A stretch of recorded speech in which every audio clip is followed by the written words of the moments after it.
কেমন আছেন সবাই? বাংলা ইনফরমেশন ইউটিউব চ্যানেলে আপনাদের সবাইকে স্বাগত জানাই। আজকে এসে গেছি আরেকটি নতুন ভিডিও নিয়ে। আজকে আলোচনা করব ইন্টেলিজেন্স ব্যুরো তরফে একটি রিক্রুটমেন্ট জারি করা হয়েছে, সেই রিক্রুটমেন্ট সম্বন্ধে আলোচনা করব। তো আলোচনা শুরু করার আগে সবার কাছে বলি, আমার ভিডিওটি যদি ভালো লাগে থাকে তবে ছোট্ট করে একটা চ্যানেল লাইক করে দিও, চ্যানেলটিকে সাবস্ক্রাইব করো এবং পাশে থাকা বেল আইকনটিকে অন করে আমার সঙ্গে থাকো। তো প্রথমেই আমরা দেখতে পাচ্ছি ইন্টেলিজেন্স ব্যুরোয় 3717 জনটি ভ্যাকেন্সি রয়েছে। পদ থাকছে অ্যাসিস্ট্যান্ট সেন্ট্রাল ইন্টেলিজেন্স অফিসার। এই পদের জন্য 3717টি ভ্যাকেন্সি রয়েছে ইন্টেলিজেন্স ব্যুরোর তরফ থেকে। তো প্রথমে দেখতে পাচ্ছি আমরা assistant central intelligence officer grade 2 executive পদে 3717 জনকে নেবে ইন্টেলিজেন্স ব্যুরো। এটি কেন্দ্রীয় স্বরাষ্ট্র মন্ত্রকের অধীনস্থ একটি সংস্থা। জেনারেল সেন্ট্রাল সার্ভিসে প্রার্থীদের নিয়োগ করা হবে। পশ্চিমবঙ্গে একাধিক পরীক্ষা কেন্দ্র রয়েছে। শূন্যপদের বিন্যাস রয়েছে সাধারণ গ্রেডের জন্য রয়েছে 1537, তপশিলি জাতিদের জন্য রয়েছে 566, তপশিলি উপজাতিদের জন্য রয়েছে 226টি ও ওবিসিদের জন্য থাকছে 946টি। আর্থিকভাবে অনগ্রসর শ্রেণীদের জন্য থাকছে 442টি পদ। দৈহিক প্রতিবন্ধীরা আবেদন করতে পারবেন না। শিক্ষাগত যোগ্যতা থাকছে স্নাতক বা সমতুল্য, অর্থাৎ যে কোনো শাখার গ্র্যাজুয়েট পাস হয়ে থাকলে অবশ্যই আবেদনটা করতে পারবে এবং কম্পিউটার বিষয়ে জ্ঞান থাকলে অগ্রাধিকার পাবেন। বয়স হতে হবে 10/8/2025 তারিখের হিসাবে 18 থেকে 27 বছরের মধ্যে এবং সেই ক্ষেত্রে তপশিলীরা 5 বছর ও ওবিসিরা 3 বছর এবং প্রাক্তন সমরকর্মীরা নিয়ম অনুযায়ী ছাড় পাবেন। বেতন থাকছে 44,900 টাকা থেকে 1,42,400 টাকা পর্যন্ত, সঙ্গে অন্যান্য সুযোগ সুবিধা। প্রার্থী বাছাই করা হবে দু পর্যায়ের পরীক্ষা হবে, অর্থাৎ ফার্স্ট পরীক্ষা হবে প্রিলিমিনারি এবং সেকেন্ড পরীক্ষা হবে মেন এবং ইন্টারভিউ থাকছে। প্রথম পর্যায়ের পরীক্ষায় থাকবে অবজেক্টিভ টাইপের মাল্টিপল চয়েস প্রশ্ন হবে। প্রশ্নগুলো থাকবে কারেন্ট অ্যাফেয়ার্সের উপরে, জেনারেল স্টাডিজের উপরে,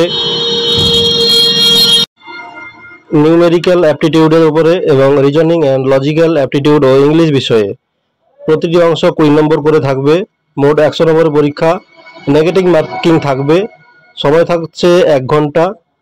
দ্বিতীয় পর্যায়ে থাকবে 20 নম্বরের পরীক্ষা।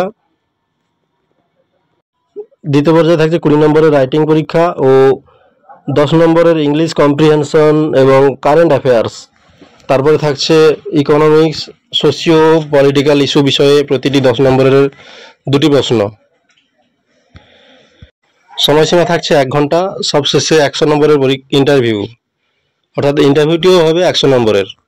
অনলাইন দরখাস্ত করতে হবে অফিসিয়াল ওয়েবসাইটের মাধ্যমে। অফিসিয়াল ওয়েবসাইট হচ্ছে www.mha.gov.in অথবা www.ncs.gov.in। এক্ষেত্রে আবেদন করার জন্য প্রার্থীকে অবশ্যই ইমেল আইডি থাকতে হবে। অনলাইনে দরখাস্ত করতে পারবেন 19 জুলাই থেকে 10 আগস্ট পর্যন্ত। পরীক্ষা ফি বাবদ দিতে হবে 650 টাকা।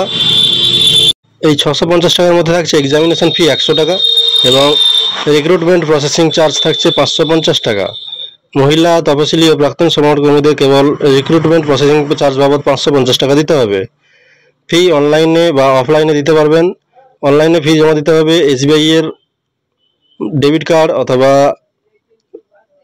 ক্রেডিট কার্ডের মাধ্যমে, ইন্টারনেট ব্যাংকিং বা ইউপিআই এর মাধ্যমেও ইউপিআই এর মাধ্যমেও টাকা দিতে পারবেন। অফলাইনের ক্ষেত্রে নগদে চালানের মাধ্যমে ফি জমা দিতে হবে স্টেট ব্যাংক অফ ইন্ডিয়ার যে কোনো শাখায়। আবেদন ফি জমা দেওয়ার শেষ তারিখ আবেদন ফি জমা দেওয়ার শেষ তারিখ অফলাইনের জন্য থাকছে 12 আগস্ট। এবং আরও কিছু যদি বিস্তারিত জানার থাকে তবে অফিসিয়াল ওয়েবসাইট ভিজিট করতে পারেন।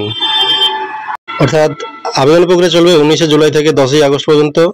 পরীক্ষার ফি বাবদ দিতে হচ্ছে 650 টাকা এবং মহিলা ও তপশিলীদের জন্য ও প্রাক্তন সমরকর্মীদের জন্য শুধুমাত্র 550 টাকা দিলে হবে।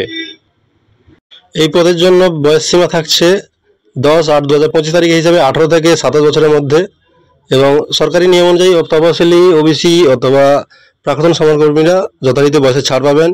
এখানে কিন্তু কোনো রকম দৈহিক প্রতিবন্ধীরা আবেদন করতে পারবেন না।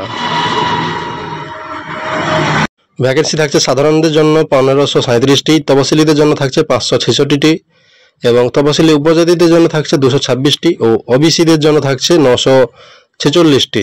সেই সঙ্গে থাকছে আর্থিকভাবে অনগ্রসর শ্রেণীদের জন্য থাকছে 442টি ভ্যাকেন্সি। তো বন্ধুরা, আমার ভিডিও যদি ভালো লেগে থাকে তবে লাইক করো, চ্যানেলটিকে সাবস্ক্রাইব করো এবং পাশে থাকা বেল আইকনটিকে অন করে আমার সঙ্গে থাকো। ধন্যবাদ।